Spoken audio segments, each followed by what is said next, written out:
Informative, educational, objective, inclusive, comprehensive. This is Progress Report. Updates and conversations from the Government Information Service.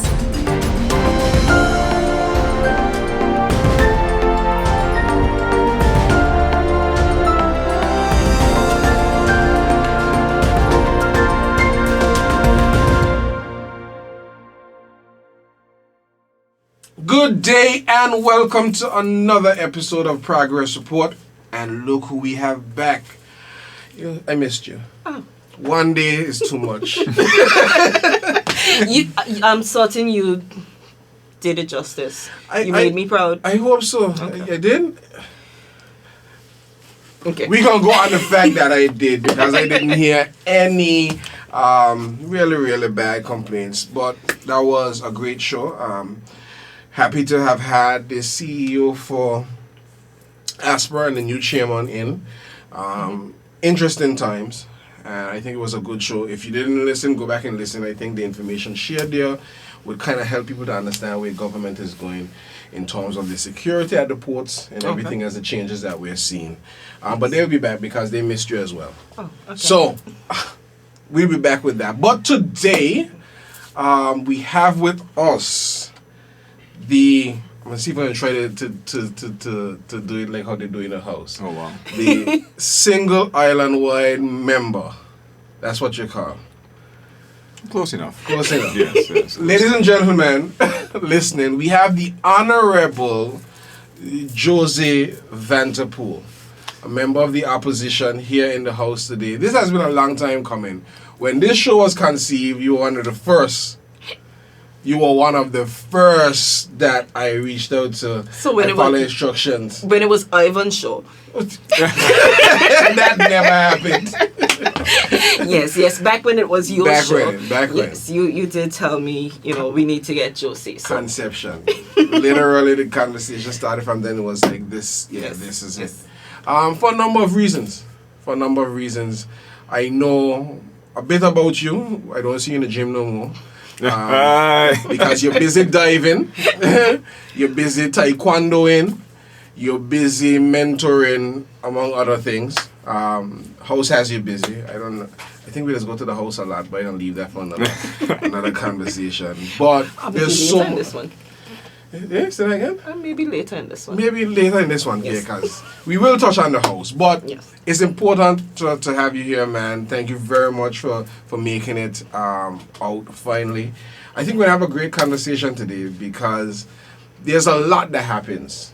Not just in government as in the different ministries and in the interaction with government as in the bodies, the places that we frequent, health or otherwise. But just in the administration of a country, where we're going as a country. And I know from a long time, I think even before politics, that was something that you had thoughts about. I know that you spent quite an expansive time in tech. I know it's not a hobby, it's not even a passion, it's you. I may be wrong for this, but I think you'll probably volunteer to be chipped. Like you are that tech. No. Okay, there you have it. Maybe he knows too much in tech to choose not to. So no RFID for you. Everyone has their boundaries. And nope, not crossing that one. Okay, good job. Touch that right here. Yes, you heard it here, folks. He doesn't plan to get the RFID. You know, you're.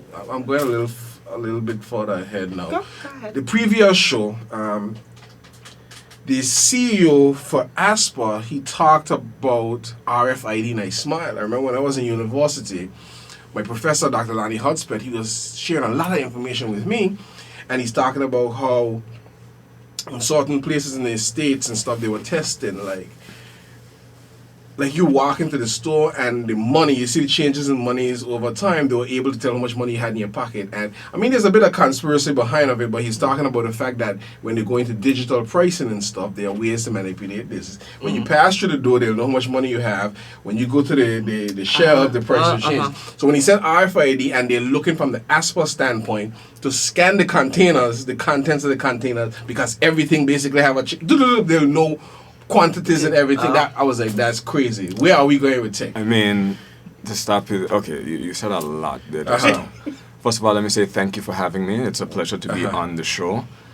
Better late than never, but nothing before its timing. Everything it's when it's appropriately timed. As you just said, that is crazy, and well, some of it might be feasible, some of it might just be that, might just be crazy. For example, like to say that just because your credit card has a chip, that because you step into a room, that they can automatically tell how much money you have on your bank account? No. The money, not the credit card. The money, you mean? Yeah, he said the money. As in physical money? Yeah, they were. He talked about, you know how they've made the advance in the money. They have these, not necessarily chips and stuff in them, the security strips. Strips and those type of things. Okay. Yeah, he said they're looking. In time to come, this is what it'll be. I mean, a lot of people also say we're looking to go to Mars, but we don't know in time to come how long in time to come will be. I'm just saying. We've been there. So I'm putting it out there to say that there's a lot. The technology is out there. The technology does pose a lot of opportunities and opens a lot of doors. But at the same time, people can speculate, and not everything people speculate is something, you know, worth taking on valid. Now, for example, artificial intelligence. It's something that we have been using more and more. It's been becoming part of our lives. But, I mean, we are so far off what it would take for it to get there.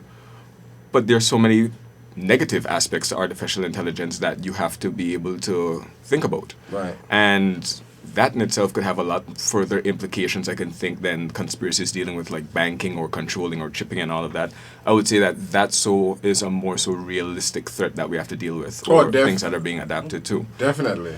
So say, for example, if you have a car that's driving and it has an option between, it has to swerve between getting an accident or potentially hitting someone, or the decision between a mother and a child here or two other people here.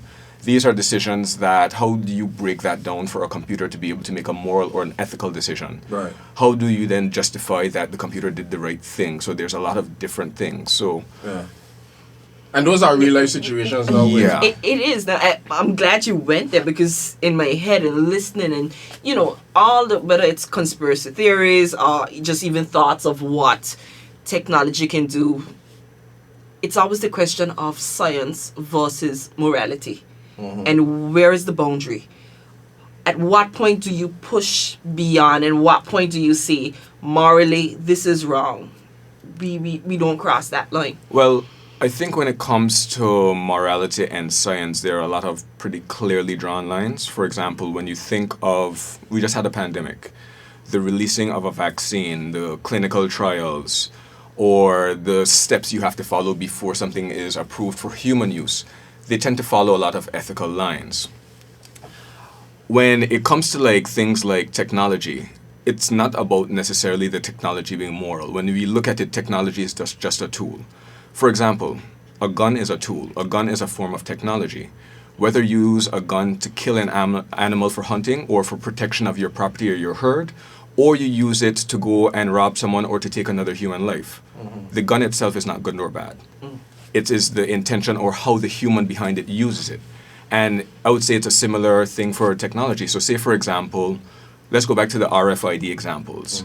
The RFID chips in our credit cards, for example, make a lot of things possible. For example, contactless payment, for you to be able to, for example, track children remotely around, or for access cards getting in and out. There's a lot of good uses for that technology, but there are a lot of other ways that technology could be used. The same way that you can tap a credit card machine with your card to make a payment, someone can walk up with a credit card machine contactless and stand up behind you. For example, imagine you're in a bus in a crowded city. Touch your wallet. It's in your pocket. They just put the machine behind you. They tap in an amount, and all of a sudden, their morality has used this tool in a negative way to impact you. The technology itself is neither here nor there. It's simply just a tool, and that applies to all technologies, whether we're talking digital or whether it's as simple as a knife and a fork. And I agree with you totally. I'm not saying that technology is bad. I'm just saying the intent of man behind it. Yeah. And that's for me, that's the scary part. I mean, so let's touch on technology a little bit more, Glenn Eva, as we go into this. So I laughed. I gave this example before. My son, I was driving, I was like, oh gosh, I gotta fix this video, right? And my son was just like, yeah, use CapCut. I was like, CapCut, what's that? My son is 14. He was like, download it and show you. He was like, where you want the video cut? With his fingers, he just, and it's done. Yep. I was like, that's pretty dope. So then he left it on my phone. And are you okay? Are you okay? Are you okay with tech? So I was just like, man, let me try. Then he watched me because he saw me editing a video. He said, how you learn this so fast? I said, this is no different than what I do on a computer. It's just that I gotta bring it here because because age, you know, I gotta see. Yeah. So then I'm like, there's so much advancements, especially with the youth. All these efficiency tools is what I want to call them. I remember, and I made this thing before Glenn Eva. I remember this ad that BlackBerry had before BlackBerry went on, and I loved it. When everybody was going crazy with the iPhone phase, BlackBerry had an ad and it said, I have a BlackBerry because I need a tool and not a toy. Bro. I was like, boom, you know? It was the marketing aspect. It was it got me. It wasn't the technology, it was the marketing. So at the time, iPhone just had a lot of their marketing, their position. There was a lot of games and those type of things. But iPhone, no, nobody can tell me nothing about iPhone. I'm sorry. We went there already, Glenn, because, and this is. Sorry, before you go any further, you team iPhone or Android? I'm team iPhone with an Android, but I'm getting rid of the Android because nobody can tell me nothing about iPhone. Okay, fair because enough. Because here's what it is, and this is what we're talking. She leans back. This is what we're talking about where tech is concerned, and for me, it is the applicability of things. The problem with Android, and we see this in society and a lot of things, in a lot of ways too. Android has hundreds of devices. They have devices that operate that can't jelly bean this and all kind of stuff. iOS, that's it. So the apps on an iPhone 8, 11, 13, 14 are seamless.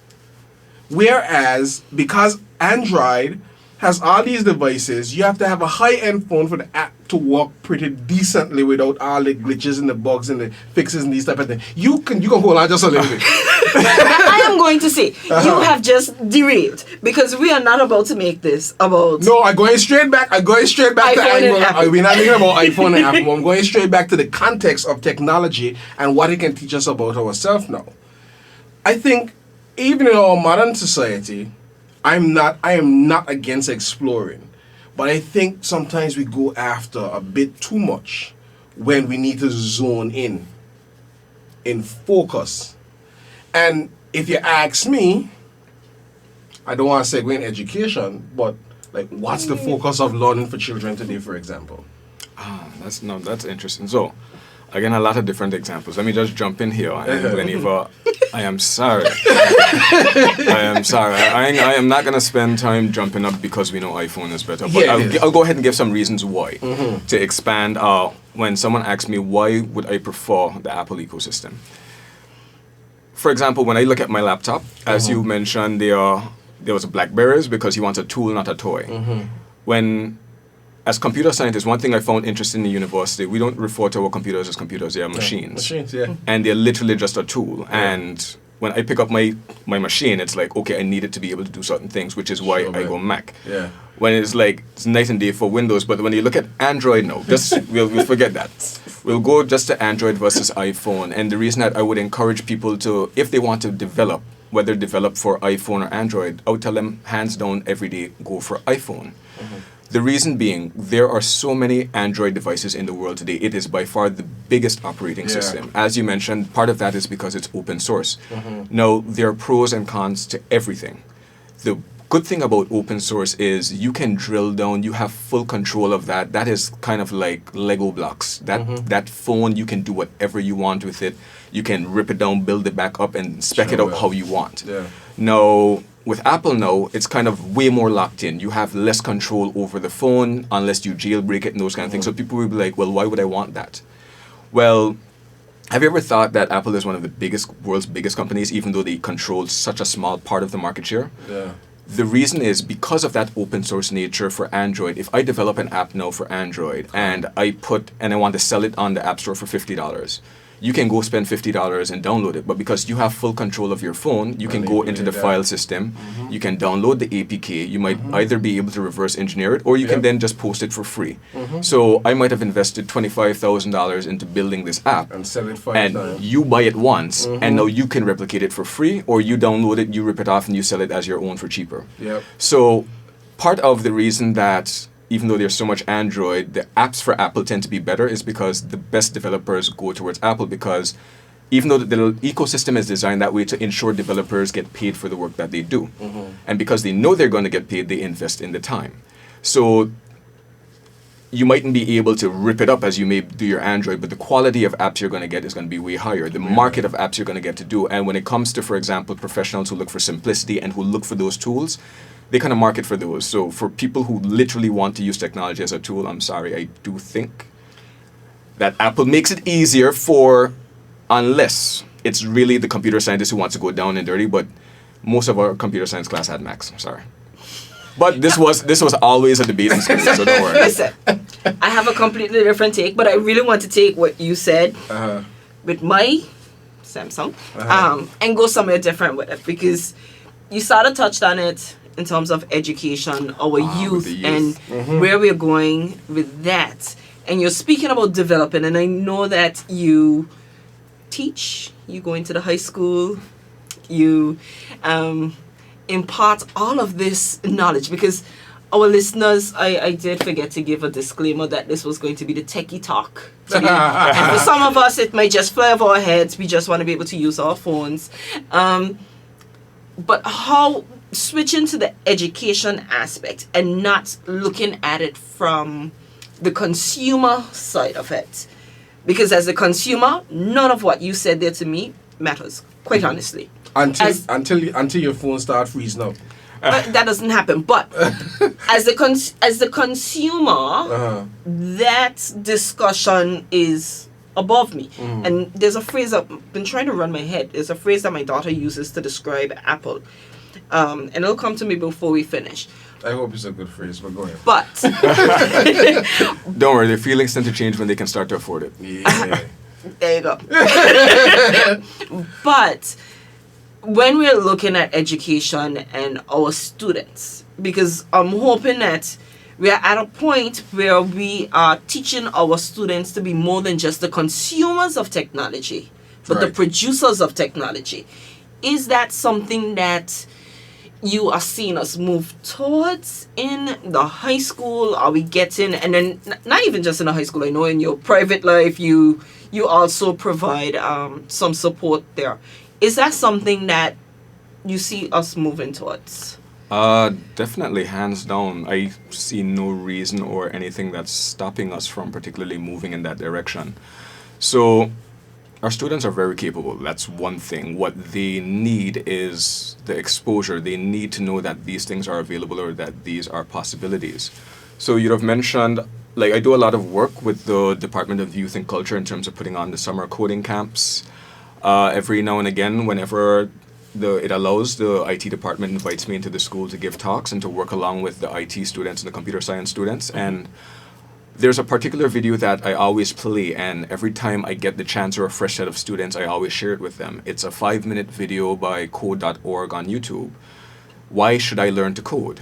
And it talks about, you see so many people featured, how the people from the different tech companies got started, but it goes beyond that to famous basketball players, to musicians, rock stars, people that at least when I was younger, I realized I'm starting to become a little older when some of the kids, I didn't realize. Listen, if he's getting older. Look at the shut up. You stop right there. No. I'm going to say something because just earlier this week we had a conversation and we were mentioning a particular space in a particular place. Oh, yeah, and I had no clue. He had no clue where it was and I felt old. So don't worry, I'm getting up there. No. When I was working with my debaters for the inter-school primary debating competition, I made a reference to Lion King, and they watched me like, what? And then that was the point. I was brokenhearted. No, I blame the parents Don't because worry, that is a classic. I still have a date with my debaters to make sure we watch Lion King and we write that wrong. But please. That is a classic. I don't care how old you are. That's a classic. So yeah, going back to it, it's letting them first know why should they learn to code, because I don't advocate people learn to code because they want to be a computer scientist, because they want to go develop the next Facebook, or they want to learn everything. Coding is a skill that really teaches you logic. It teaches you how to break down a big problem and how to go about solving it in a step-by-step and modular process. So ultimately, it teaches you how to think, how to attack a problem and break it down to its simplest parts. And because, for example, if you want to build Facebook, where do you start? You'll be like, okay, so what's the first thing? I'm probably going to need to be able to log in. So you create a login page. It's like, okay, you then test the login function. Can you create and register an account? Okay, after you do that, what do I need? I need to be able to post a picture. So you design what a post looks like, and you start testing the posting functionality. Then it's like, now you have two test accounts. How can I add this one as a friend? And you test those features, and slowly but surely you're adding on one step at a time.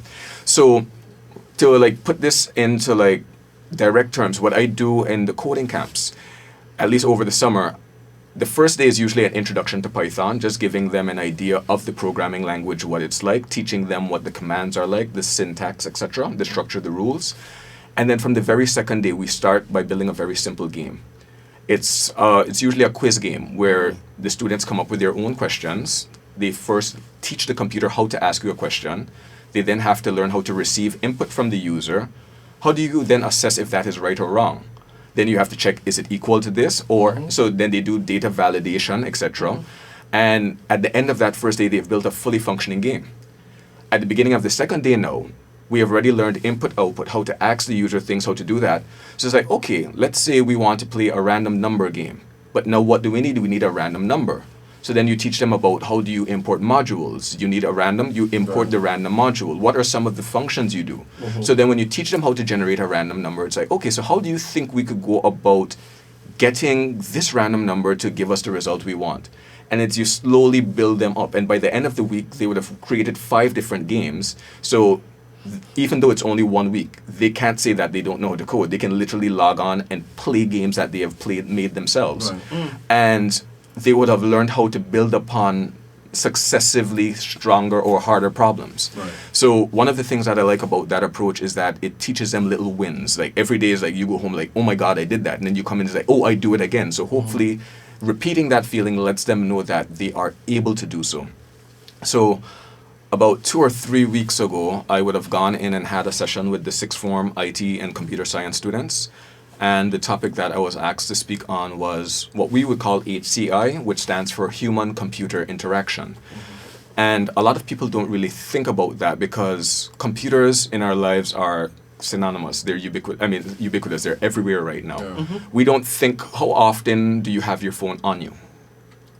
How often in a day? Stop to a stoplight. So it's like literally at least 80% of the day we usually have our phones in some close proximity to us. But not just your phone, like computers in general. Like everything, you know, that's what we are looking at, because human computer interaction is not just with your phone. Like if we're being honest, when we still a little bit techie for right now, but everything around us. Everything like we're in a matrix. Alexa, turn on my lights. Exactly. but as something as simple as going to use the microwave, input outputs. Yeah. You know, like everything has a computer function. So it's like a little bit more than 80%. Yeah, it's funny because in order to enter my house, I have to. You see? Yeah. So like you drive on the road and stop by the stoplight. Yeah, because it's computer everywhere around us. So I'm terrible at losing keys. So you because you're terrible at losing keys, you keep codes. Yeah. All right. So to like going back to I went over the evolution of human-computer interaction and how computers kind of evolved from when they first came around in the days of like Alan Turing to where we are today. And when we really think of it, in the beginning days, first of all, the modern scientific calculator that you would send our high school students to school with, that has more computational power than was needed to send the mission to the moon back in the 70s. Wow. In fact, the modern iPhone, Yeah, bro. this is what do we really use our phones to do? We don't even scratch the surface, bro. Exactly. Like we pick up our phone, we spend so much of it on social media, we spend Yeah. so much of it on Instagram, Facebook, just looking at things, TikTok, YouTube. But when you think of it, these phones have enough computational power to send over 1,000 of those missions to the moons simultaneously. Yeah. When compared to the computational power that they needed to get that And- mission done successfully back in the 70s. And then you haven't even added the apps yet that has a really, really robust AI. Like that's just the phone. So he's smiling. Let's leave that one. So no, we're gonna get there because first of all, I was letting the students know when you really look at it from those perspectives, what excuse do we have for not tapping into that power? We have the Exactly. potential to do it.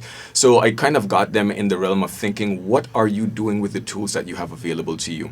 So when we talk about the evolution of human-computer interaction, in the first days, you would have had those. Let's start from the command line. We don't need to go beyond the command line.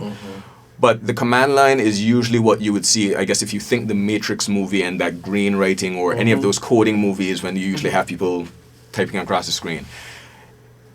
It looks very intimidating. It's actually very simple. Well, I shouldn't say very simple, but it's something that you can look up and learn, and over time, you can develop the skill.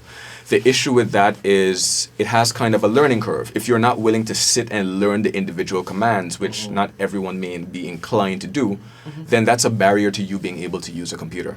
So the next step up that came from that was menu-driven. They started saying, okay, let's organize these commands into useful sections that people may want to use. So now people just had to navigate through the different menus to be able to access the command rather than having to remember the command or refer to a book. Then you start you get the mouses in, the pointers, and then you can start manipulating your presence on the screen. So then we move towards GUIs, or what would be known as the graphical user interface.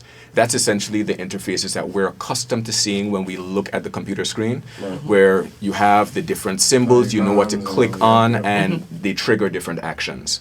So I'm like, so that's where we're at now, but how do we go further, or how are we going further already? And I asked them what are some of the different ways that we use input. And you just mentioned voice. We have to really think what are the applications for some of these. If learning the command line is a barrier for entry for some people using computers, ethically as a society who are moving towards empowering people with these tools, we need to think about who else have barriers to access. So say, for example, how do you make computers accessible for someone who's blind? And you just mentioned voice. So there's technology, for example, in website building now that did not exist before. That before you would just build a website, put in your pictures, and for someone who couldn't read, it would read all of the text on the page to the person. But then they started thinking, for someone who can't see, they're really missing what it is in a picture. So then it became interesting because how do you describe what it is in a picture to the person who's looking at it? So then the technology developed so that they added an attribute, which is like a pictorial description. So you put in the picture, but you also put a text description describing the picture so that when an audio reader reads through the page, if it comes across a picture, it will read the pictorial description for the person who can't see the picture. But then, how do you evolve to go past that? It's kind of a tedious task that every time you have to put a picture, you have to kind of describe it. Not everyone's an author to find the poetic words to bring out the bright blue in the sun, Exactly. So you move from blue to cyan to turquoise. So that's when now you get artificial intelligence coming in, because if artificial intelligence can go to the point where it can ask us to prove that we're not computers by picking crosswalks and stoplights, etc., they have to be able to assess that there are actually traffic lights, etc. So that same technology can now be adapted to kind of pick up what it is in the picture and then formulate a description. And what you do is you train that data until it gets good enough to a point where then you can put it into commercial use and you're satisfied that it can give an acceptable description for those persons. Right. So that's an example of how like voice would have evolved for persons with disabilities and access. But even with what we're doing now, I showed them a video of my university project, not my final year dissertation. Because I was doing a 4-year project, in my 3rd year I didn't have to do a dissertation to get my bachelor's. Instead, it was a major gaming project where we had to take different technologies that already existed and use it to come up with a game that integrated the technologies in a manner that was technically challenging but creative. So, this would have been actually an interesting room to do it. We took an Xbox Kinect at the time when it first came out with the pretty much, I want to say the LiDAR technology. I can't remember what it stands for, but that's what they project the dots to kind of figure out. Think FaceTime. If you were unlocking your phone by looking at it, it actually projects about 30,000 dots at your face and reads how far it is to kind of create a 3D map of your face to see if it's you. Yeah. That's why you can't take up a picture and unlock someone's phone with it, because it's all projecting those dots against a flat screen as opposed to an actual face. Okay. So we would take the Xbox Kinect and we would use some markers that we created, and say we'd throw some markers around the floor and we'd scan it with the Kinect and it would create a 3D replication of the room. And then we created like some 3D cars, and it was kind of like a game like Mario Kart style hot potato. So if the 3 of us were playing, we would spawn in this room, and the obstacles, because they're scanned in, are real. You cannot go through the camera, you have to drive around it. If you're behind that chair over there and someone's on the other side, you would literally have to walk around the chair to be able to see it. So there's an aspect of the game where people had to be moving around to interact with the environment. We scanned it and we created it. And you would spawn and you would have a bomb. And so it was kind of a game like hot potato. You want to get rid of the bomb, you need to bump into the other person to pass on the bomb. You have 30 seconds left. The longer you hold on to the bomb, it goes down. Last man standing kind of thing. Different power-ups, etc. So let's think, so I showed them that to say that it's not impossible. I have done it. I have literally, here's my project. And everybody is doing that today. Yeah, and With virtual reality. exactly. That's what literally that's what everybody's doing today. Exactly. Right. There are things that are taking place today that wasn't even dreamed about when I finished university, and I just finished the other day. So it's crazy how You fast. can't- I'm not gonna let you get away with that one. You ain't just finished the other day. You just tell me that the children didn't know what was Lion King. You know what was Lion King? Come over on this whole side. I graduated in 2018. Come over on this whole It's side. not been 5 years yet. It has not been. It has not. He's Firmly on this side. He tried to Hey. pull back that one. No, you're Hey, over on no, this side. no, You're over- no, No, no. he's see, I think this is the perfect setup. I'm sitting right in the middle and it's You stop right there. After I hit 30, you guys could come look for me. Leave me alone. Okay, carry on. Okay, so in terms of going on from there now, I was like, what are some of the ways that we currently use it? So in terms of augmented reality, I told them, how many of you played Pokemon Go? They walked around Anguilla looking at a phone screen to see Pokemon popping up and to catch them and like, look, I just caught that. That was a beautiful example that went viral worldwide of the potential of augmented reality. But there's so much that you could do, for example, for tourism. Think of, let's say we created an AR trail in Anguilla, an augmented reality trail, where you can hold your phone up and you just go outside and you look around Anguilla and you can see markers in the distance. Similar to how Pokemon Go had like the different gyms marked out at geographical layers. Let's say we put one by Ronald Webster and people drive there and they see it. And when they get there, they see, when they look through their phone, an image of Ronald Webster above that gives the history of that. There are so many applications that we can use, and that can like, that's opportunities for businesses. That's but opportunities for boosting culture. Yeah, I can see, I already see your mind going, yeah. Hold on. No, I think it brings back to, is this message sinking in to our students? Are we just giving them, and I'm going there because if I'm not mistaken, I think you sat on one of the educational task force. Yeah, I'm on the curriculum task force for the educational reform process. Great. How is it that we're moving this from simply just being a one-off Right. talk in class to making it a full-time something so that we are aware of what, I said it to you and I think I've said it to Ivan before, we don't know what we don't know.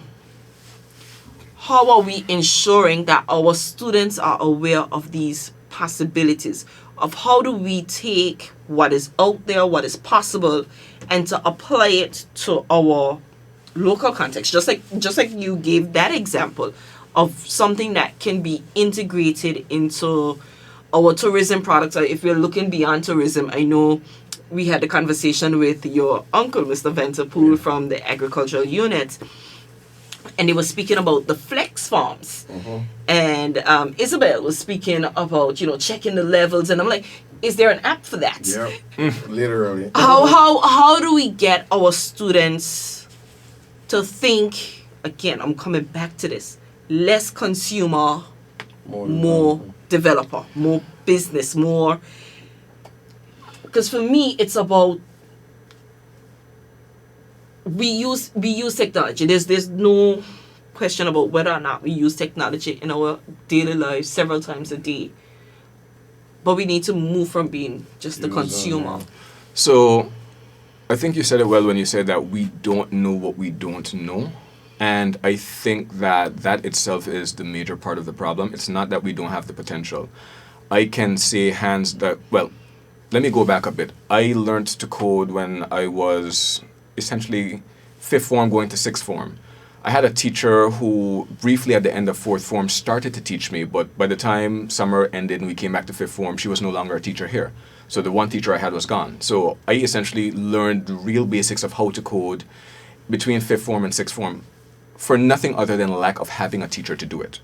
So even when it comes to our IT and our computer science teachers here, a lot of them, they're doing what they know and they're teaching what they do know, and they're doing it to the best of their abilities. But for example, if you're not exposed to certain things or certain possibilities yourself, because when I talk about some of the experiences that I had and that I was fortunate to have, during one of my internships, I would have worked along with this company Flexi in London. We were working for KPMG to develop a Brexit analysis tool to kind of help them assess the risk to their current clients due to Brexit. And they had kind of spec'd it out. So I was working along with the quality assurance lead, and we were managing a team of 30 people who lived in India. So it's like when you have the experience to be able to say you and one other managed a team of 30 developers with a time difference across the world, it opens your eyes to the kind of possibilities. Yeah. So for example, when I want to get something done now, I can immediately think, what's the hard way to do it? But I would probably say, who's the best person I know how to do this, or who wouldn't have the best expertise? So going back to, for example, what you said your son did with the cutting of the app. CapCut, yeah. I haven't built a website since university. It's like seriously, other than for like the classes, because I was never really big into web development per se. But recently I needed to when I was launching my app, and now I'm actually working on a website. And I would have reached out to some of my friends who I lived with in university who are active coders, and they were full-time developers after, to say, planning on dusting off some of the cobwebs. Where do you think I should get started? What language do you think I should use? They were like, yeah, don't even bother with that. Things have gotten a lot better. Check out this web development tool. And they have developed technology to help people build websites. Literally. So literally, I've developed, like the last 3 websites I've done or worked on, I have not wrote a single line of code. Nobody's and it's fully functional. You download the template, you change it, you do what you want. So even that, the technology is advancing to the point that if I could learn to use this web development tool just by playing around with it for a few weeks, that means our students can do it as well. Yeah. And if I can do it to build a project to sell a website, that means they have the access to the tools to be able to do it. So it's about opening them to the opportunities, the possibilities, the thought that, okay, what is it you want to do when you leave here? And leaving them understand what it actually means to have your laptop be your office or anywhere that has an internet connection. To the choir. But not you walk with your phone, tether that, bro. So literally, like the next thing that you have to do is like, okay, what is it that you want to do? And when you realize, when you show them those real examples, that between London and India, or if I want to work from Anguilla for someone in London, that what technology really does is it erases the geographical borders. What that means is when they fully understand that when they're thinking of a business, they're not trying to market towards the 15 or the 13,000 people we have in Anguilla. Well, we ain't get the census numbers. Yeah, we ain't getting numbers yet. So let's say we had 15,000. Why think of an idea that you can have for 15,000 when you have 8 billion people to pick from? But pick your niche. and we're gonna segue into something else when I say this, but again, we're still thinking education, we're still thinking tech. But look at it. A young man. I know you got a lot to talk about, but I still have to touch on the education aspect. Though. I know. I want to touch this 2 minutes, right? Like I went to school. My son had an altercation with a young man.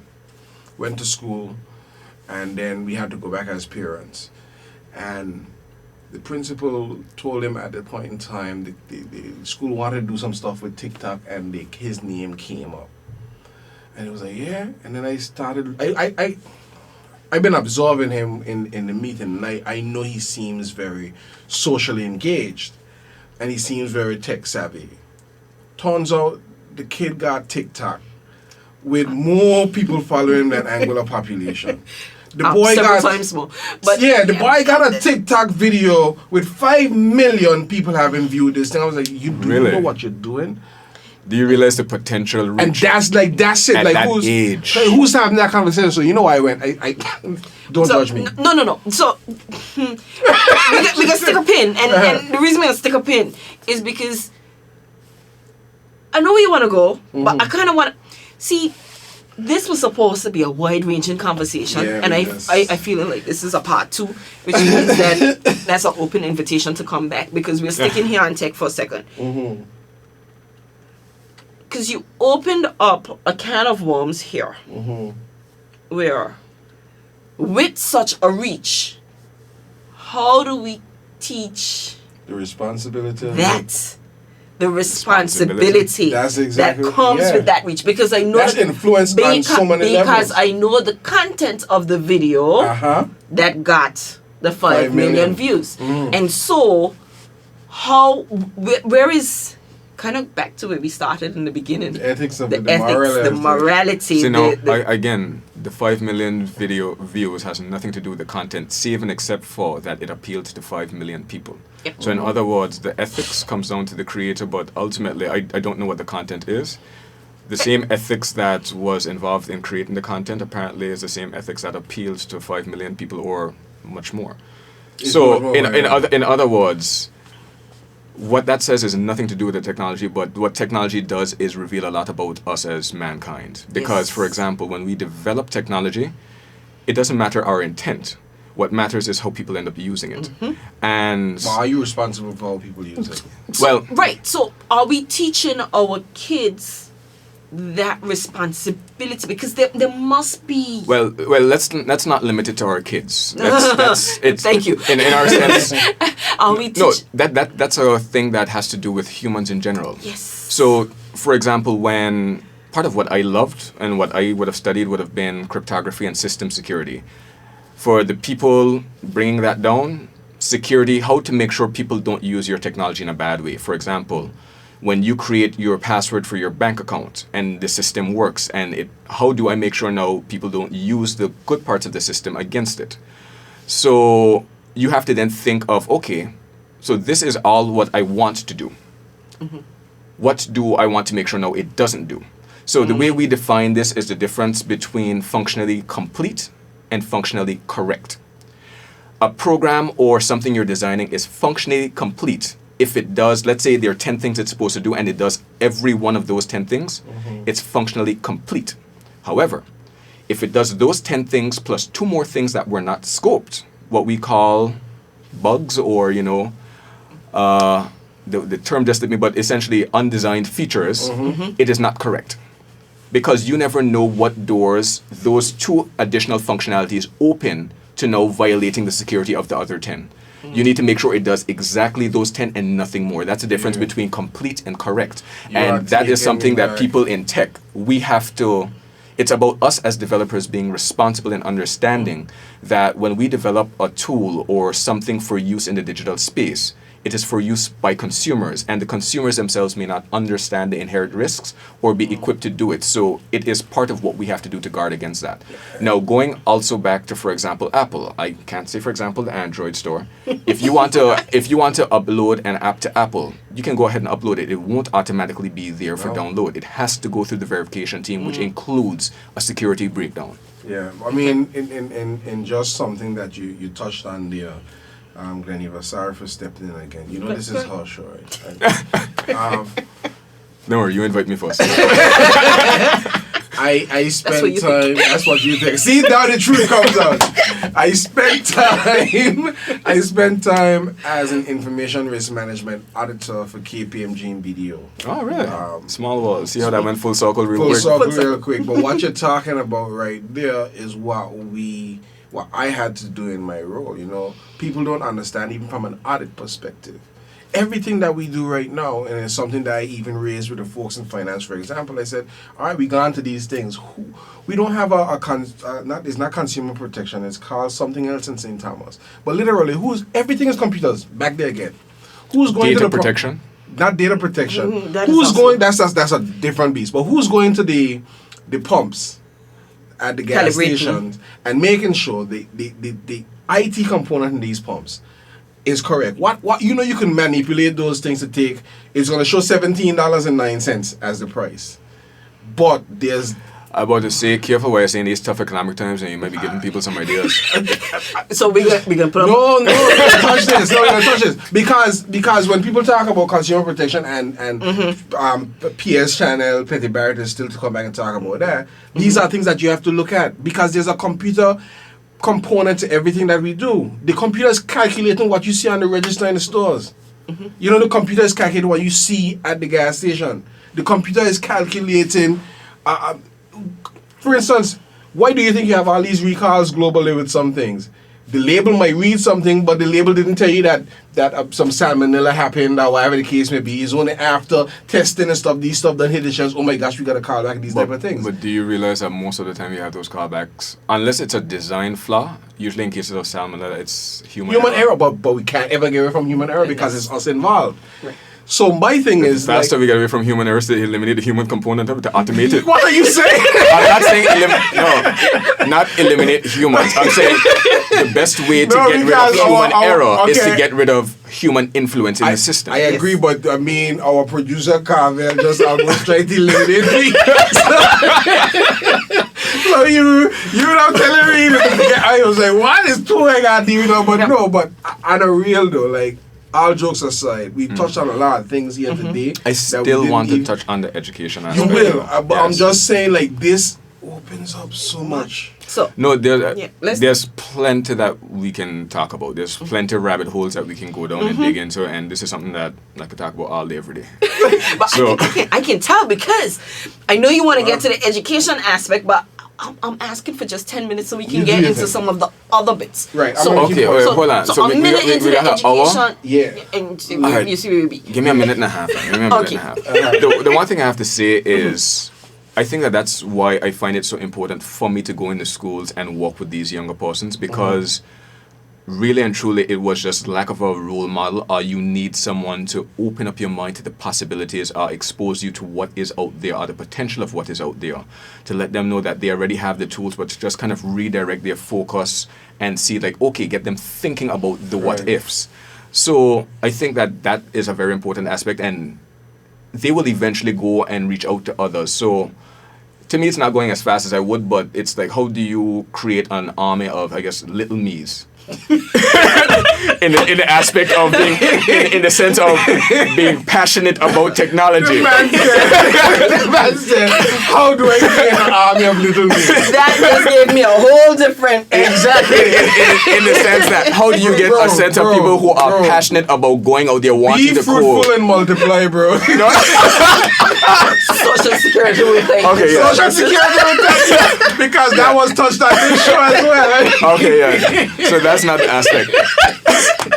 But as it goes in terms of, you my touched on God. like the educational reform, I would love to see it formally integrated into our curriculum. This is just me personally talking. And from a very young age, there are some countries that from preschool and kindergarten, they are starting to teach logic and different ways of even visual coding with like blocks and physical things that they can move around the room to get them to start programming on problem solving, which I think is an immense investment. In So- actuality, we do that, but we stop.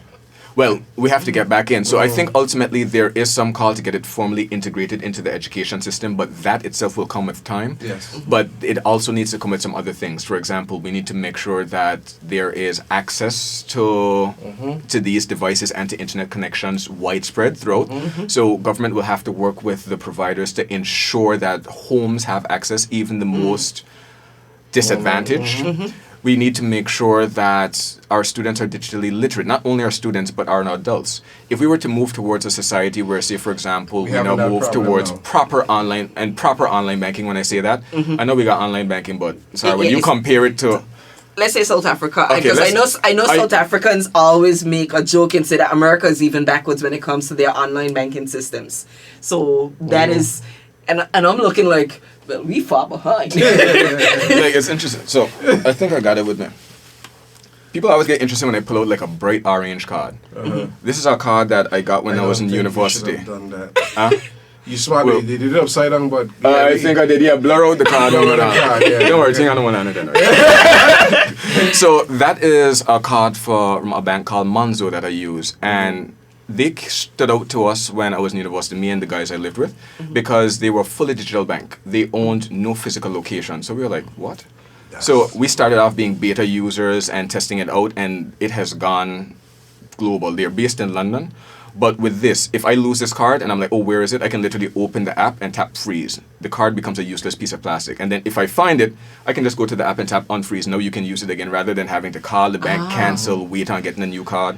The moment the card is used, I get a notification on my phone. So if someone were to steal or even use it, it will immediately come, your card was just used, this location, this much was spent. There's so much built into it. For example, there's a savings feature called POTS. So it will round up every one of your purchases and put into a savings. So let's say you spend $7.80. They're going to charge you $8 and they're going to put the extra 20 cents into a savings account for you. A lot of different ways. Yeah. We will get there. I believe we will get there. But I want to make sure that Gleneva has her 10 minutes now, 8 minutes, because I don't know if you know, right? I'm going to say this and this is going to be a good little joke. She beats me. Ivan, we are still in the 16 days of activism, and I am completely against any form of gender-based violence, and she's so trying you're to going to take that. I take it back, but she's trying to say on day 17 she caught it. No, man, but so the fun part about this is that we're real late now. We have a little running not bet also between us. I'll give it a look. She has one of the most interesting laughs you can ever hear, and I'm trying to get it out on camera. So I was putting these little jokes on. I didn't jab her in there. Yeah, but she has so much composure, man. She's controlled. She's well poised. I'm gonna get it before season 3 is finished. I promise you that. So all over to you, Gleneva. Don't make promises, you can't. Here we go. I'm gonna get it out on camera. There we go. But yeah, I'm really excited in terms of, and you spoke about it, the digital literacy aspect, and I'm going to switch gears, but I wanted to wrap that up a little bit because, even though we are not so far ahead, we are seeing different strides. We're seeing IRD, you're now doing your your USL returns and online. I think ANGLEC said they were going paperless, and I see ANGLEC is paperless, yeah. Paperless. Even NCBA said that they're going paperless except for the seniors. And I know a lot of persons are struggling. Social Security, they're doing their online thing, that we're going to have that conversation coming up. And persons are struggling, meaning the average person is struggling just to keep up. And that's, I think, what we're going to have to fill in, whether it's holding sessions for those average persons or for elderly persons. But if you even think about it, young children nowadays don't know how to use a computer, and that's because they were born with a tablet in their hand. They come out at the age of 1 and 2, not being able to talk and be able to find Coco Melon or their favorite show on YouTube. Coco Melon, the show for if anyone who has a kid asks them what's Coco Melon, they know. I'm just teasing. I don't have kids. So, anyways, but the thing is, because they have grown up knowing how to point and find, they don't know how to use a keyboard, and they don't. They're now. I see my nephew and my stepdaughter. They take the remote, play Cocomelon on YouTube. Oh, they are voice.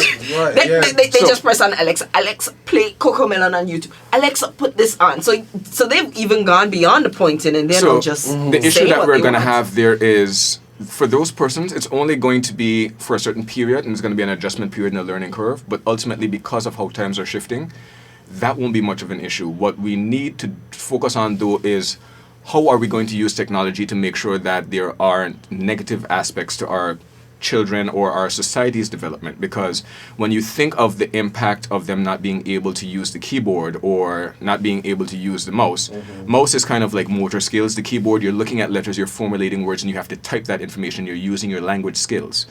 Now, when you just speak, play Cocomelon, and you're used to talking to Alexa, to Siri, you're not sure how these words are spelled. You're impacting their But they're not literacy. spelling anymore because everything is, they take out the vowels out of everything. I thought there's this big fight going on with the children. Well, and no, vowels. no, but that's one thing. It's one thing to say that they're typing shorthand, but they can still string the sentences together to make sense. But I don't if they're even not, think that makes sense because I can't read. The communication is only effective when the receiver gets Maybe- the message. as a cryptographer, Maybe it wasn't understands. intended for as you. a cryptographer, No, and my as she son just can't said, be. My son can't be asking me to stop by Nats, but I cannot read the sentence. Come on, it's meant for me. No, Chris, oh, no, if it's meant for you, maybe they need to learn how to context switch. That's what they're not doing, but that's a different story. Yes. I was not Code supposed switching to jump in. circuit. 5 minutes.